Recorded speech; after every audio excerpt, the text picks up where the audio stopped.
Chhaava release అయినప్పటి నుంచి సరికొత్త రికార్డ్స్లను క్రియేట్ చేస్తూనే ఉంది.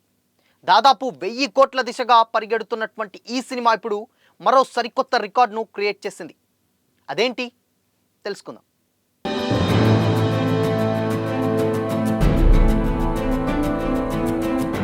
నమస్తే, వెల్కమ్ టు దిశా టీవీ. రీసెంట్గా ఫిబ్రవరి 14న బాలీవుడ్లో ఒక సినిమా రిలీజ్ అయింది. ఆ సినిమానే చావా. విక్కీ కౌశల్ గారు అదేవిధంగా రష్మిక మందన గారు జంటగా నటించినటువంటి ఈ సినిమాకి లక్ష్మణ్ ఉటేకర్ గారు డైరెక్ట్ చేశారు. అయితే దీంట్లో మేజర్గా అందరికీ తెలిసిన విషయం ఏంటంటే, ఈ సినిమా మరాఠా యోధుడు ఛత్రపతి శివాజీ గారి అబ్బాయి అయినటువంటి ఛత్రపతి సంభాజీ గారి ఉన్నటువంటి జీవిత కథే చావా. సో అయితే సినిమా రిలీజ్ అయినప్పటి నుంచి, అంటే ఫిబ్రవరి 14th రోజు రిలీజ్ అయినప్పటి నుంచి డే 1 నుంచి, అంటే ఫస్ట్ షో నుంచి వెళ్ళి చాలా అంటే చాలా పాజిటివ్ టాక్ తోటి చాలా కలెక్షన్స్ని కూడా రాబట్టింది. ఇన్ఫ్యాక్ట్ బాలీవుడ్ చాలా దయనీయమైన ఉన్నటువంటి పరిస్థితుల్లో చావా వచ్చి వాళ్ళకు ఒక ఊపిరినిచ్చిందని చెప్పొచ్చు. అయితే అదే చావాని రీసెంట్గా తెలుగులో గీతార్ట్స్ వాళ్ళు తెలుగులో కూడా రిలీజ్ చేయడం జరిగింది. సో తెలుగులో రిలీజ్ చేసే సేమ్ టైం తెలుగులో కూడా మంచి కలెక్షన్సే వచ్చాయి. బట్ దాని తర్వాత ఇప్పటికీ కూడా లాంగ్ రన్లో సినిమా రన్ అవుతూనే ఉంది. అయితే దాదాపు 1000 కోట్ల అంటే 1000 కోట్ల కలెక్షన్స్ దిశలో పరిగెడుతున్న టైంలో చావాకి ఇంకొక సరికొత్త రికార్డ్ ఏంటంటే, రీసెంట్గా సోషల్ మీడియాలో కొన్ని కామెంట్స్ అయితే వినిపిస్తున్నాయి. అవేంటంటే, చావా సినిమాని భారతదేశ పార్లమెంట్లో మార్చి 27వ తారీఖు సాయంత్రం 6 గంటలకి స్క్రీనింగ్ వేయబోతున్నారు అన్న టాక్ కూడా సోషల్ మీడియాలో పెద్ద చర్చగా మారింది ఇప్పుడు. అయితే మార్చి 27 కంటే ఈ స్క్రీనింగ్కి, చావా మూవీ స్క్రీనింగ్కి ఆల్మోస్ట్ భారతదేశంలో ఉన్నటువంటి చాలామంది ఎంపీలు, రాజకీయ నాయకులు, అదేవిధంగా ఈ సినిమాను చూడడానికి భారతదేశ ప్రధాని నరేంద్ర మోడీ గారు కూడా వస్తున్నట్లయితే టాక్ అయితే వినిపిస్తూ ఉంది. సో అయితే ఇప్పుడు ఇదే గనక వాస్తవం అయితే చావా ఒక సరికొత్త రికార్డ్నే క్రియేట్ చేస్తుందని చెప్పడంలో అతిశయోక్తి లేదు. ఎందుకు అంటే భారతదేశ పార్లమెంట్లో ఏదైనా ఒక సినిమా స్క్రీనింగ్ అనేది చాలా అంటే చాలా రేర్ ఇన్సిడెంట్ అనే చెప్పాలి. అలాంటిది చావాని గనక స్క్రీనింగ్ చేస్తే మాత్రం అది ఇంకొక సరికొత్త రికార్డ్ని క్రియేట్ చేస్తుంది. అటు కలెక్షన్ల పరంగానే కాదు, ఇటు పార్లమెంట్లో ఉన్నటువంటి స్క్రీనింగ్, అంటే కలెక్షన్ల పరంగా కాకుండా గౌరవప్రదమైనటువంటి ఇంకొక అవార్డు వచ్చినట్లే కూడా చూసుకోవచ్చు పార్లమెంట్లో కనుక ఈ సినిమాని ప్రదర్శించినట్లయితే. అయితే చావా మీద చాలామంది ప్రీవియస్గా ఉన్నటువంటి, అంటే చరిత్రలో దాగినటువంటి కథని తీశారు. సో తీసి వాస్తవాలను చూపించారన్న మాట వాస్తవం అని చాలామంది చెప్తున్నారు. దానికి కొంతమంది కూడా ఏంటంటే కొన్ని విమర్శలు కూడా చేస్తున్నారు, లేదు అని కూడా అంటున్నారు. అయితే చావా మీద తీసినప్పటి నుంచి ఏదో ఒక కాంట్రవర్సీస్ వస్తూనే ఉన్నాయి.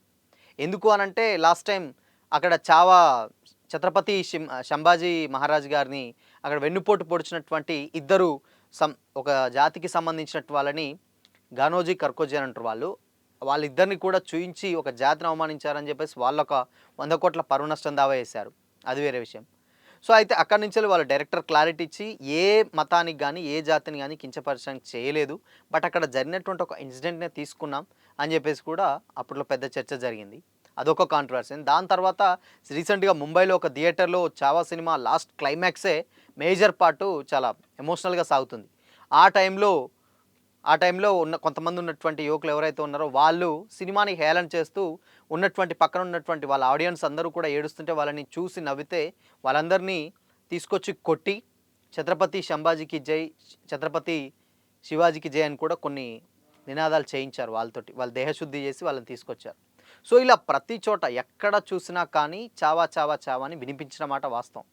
సో అవన్నీ దాటుకొని, అంటే ఇన్ని కాంట్రవర్సీస్ కూడా ఫేస్ చేస్తూ అంత సక్సెస్ఫుల్గా సినిమా ఒక 1000 కోట్లను కూడా కలెక్ట్ చేసిందని చెప్పొచ్చు. ఇప్పుడు దాని తర్వాత సరికొత్త రికార్డు ఇప్పుడు పార్లమెంట్లో, అంటే దీనికి అంటే ఎంపీలే కాకుండా దేశ ప్రధాని కూడా వచ్చే ఛాన్స్ అయితే డెఫినెట్గా కనిపిస్తూ ఉన్నది అని కూడా అంటున్నారు. అయితే దీని మీద ఇంతవరకు మాత్రం సినిమా టీం అయితే క్లారిటీ ఇవ్వలేదు. సో ఇది నిజంగానే ప్రజెంట్ చేస్తున్నారు అన్న క్లారిటీ అయితే ఇవ్వలేదు. బట్ సోషల్ మీడియాలో మాత్రం వైరల్గా మారింది. ఎంతో కొంత నిజమైతే తప్పితే దానికి ఆ వార్తలు అయితే రాలేదు. ఇన్ కేస్ అదే కనుక నిజమైతే చావా సరికొత్త రికార్డ్ని క్రియేట్ చేస్తుందని చెప్పడంలో అతిశయోక్తి అయితే లేదు నిజంగానే. సో ఇప్పుడు ఈ సినిమా ఓటీటీకి అయితే ఇంకా రాలేదు. జస్ట్ అంటే ఇప్పుడు ఈ స్క్రీనింగ్ తర్వాత మరి అది ఇప్పుడు వచ్చేటువంటి పొలిటీషియన్స్ అందరూ కూడా ఈ సినిమాని చూసి వాళ్ళ ఫీడ్బ్యాక్ డెఫినెట్గా ఇలాంటి, అంటే చరిత్రలో దాగినటువంటి సినిమాలు చాలా రేర్గా చూస్తాం. బట్ అది చాలా పెద్ద స్టోరీ. అలాంటి స్టోరీని ఒక 2, 2:30 గంటలలో చెప్పడం అంటే చాలా కష్టం. సో, ఆ విషయంలో ఎవ్వరి విమర్శలంటే ఆల్మోస్ట్ 1, 2 తప్పితే పెద్దగా ఎక్కడ నెగటివిటీ సంపాదించకుండా ఒక సినిమాని తీయడం చాలా గ్రేట్ అనమాట. అది నిజమైనటువంటి వాస్తవమైనటువంటి కథని.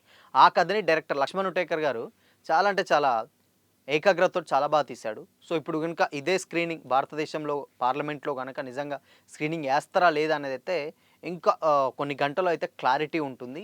మేబీ మొత్తానికైతే ఉండొచ్చన్న వాదనలైతే ఉండొచ్చన్న అభిప్రాయాలు మాత్రం డెఫినిట్‌గా వ్యక్తమవుతున్నాయి. సో, చూడాలి మరి. నిజంగానే ఇప్పుడు మరి 'చావా'కు గనక స్క్రీనింగ్ ఇచ్చేస్తే మాత్రం నిజంగా ఒక గౌరవప్రదమైనటువంటి అంశమనే చెప్పొచ్చు ఇక్కడ.